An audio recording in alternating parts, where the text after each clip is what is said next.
రాత్రి పగలు గత 3 రోజులుగా కష్టపడి ఇండియా నుంచి బయలుదేరి ఈ యెమెనీ ఇండియన్ నర్సుని విడిపించడానికి హూతీ లీడర్స్ తో కలిశాను.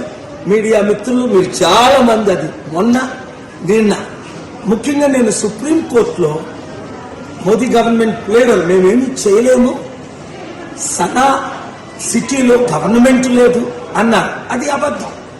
హూతీ గవర్నమెంట్ ఉంది, వారిని నేను కలిశాను, వారిని నేను ఒప్పించాను. అందరికంటే ముఖ్యం most popular Muslim leader doctor సెమీ అల్ అరియన్ చాలా హెల్ప్ చేశారు. ఆయన 5 సంవత్సరాలు అమెరికన్ ప్రిజన్ లో ఉండి 220 సంవత్సరాలు ఆయన ప్రిజన్ లో పెడితే ముస్లింల కొరకు ఫైట్ చేసి, పలస్టీనియన్స్ కొరకు ఫైట్ చేసి, అమెరికాతో ఫైట్ చేసి మంచి పేరు ఇక్కడ సంపాదించుకున్నారు.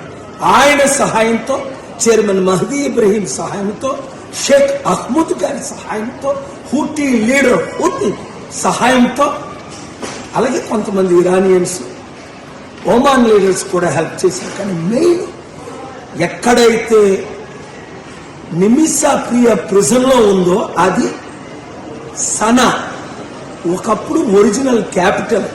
అది మన ఇండియన్ గవర్నమెంట్ కి యాక్సెస్ లేదు. వారే సుప్రీం కోర్టులో నిన్న చెప్పారు. నాకు యాక్సెస్ ఉండబట్టి వారందరినీ కలిసిన వీడియోలు, ఫోటోలు నేను మీకు రిలీజ్ చేశాను, ట్వీట్ కూడా చేశాను. మీరు ప్రార్థించారు.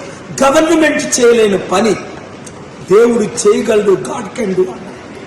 ముస్లిమ్స్ ప్రేయర్ చేశారు, క్రిస్టియన్స్ ప్రేయర్ చేశారు, హిందూ ప్రేయర్ చేశారు. మీ ప్రార్థన వల్ల ఇది కేవలం రేపు ఊరి కాకుండా పోస్ట్ పోన్ అయింది, అంటే వాయిదా పడింది.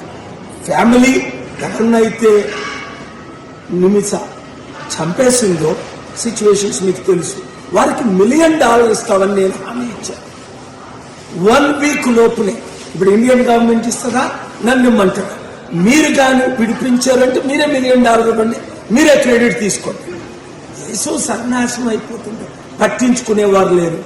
ప్రార్థించేవారు ప్రార్థించారు కాబట్టి నా చర్చలు సఫలం అవడానికి కారణం మీరు మీడియా మిత్రులు. Thank you very much.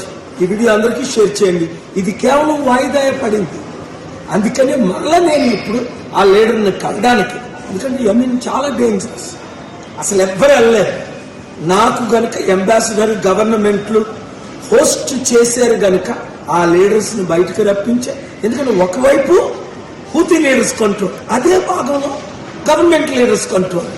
2 government, 2 ప్రెసిడెంట్లు ఉన్నాయి ఒకే దేశానికి. అందుకే యుద్ధం వల్ల 10 లక్షల మంది చనిపోయారు.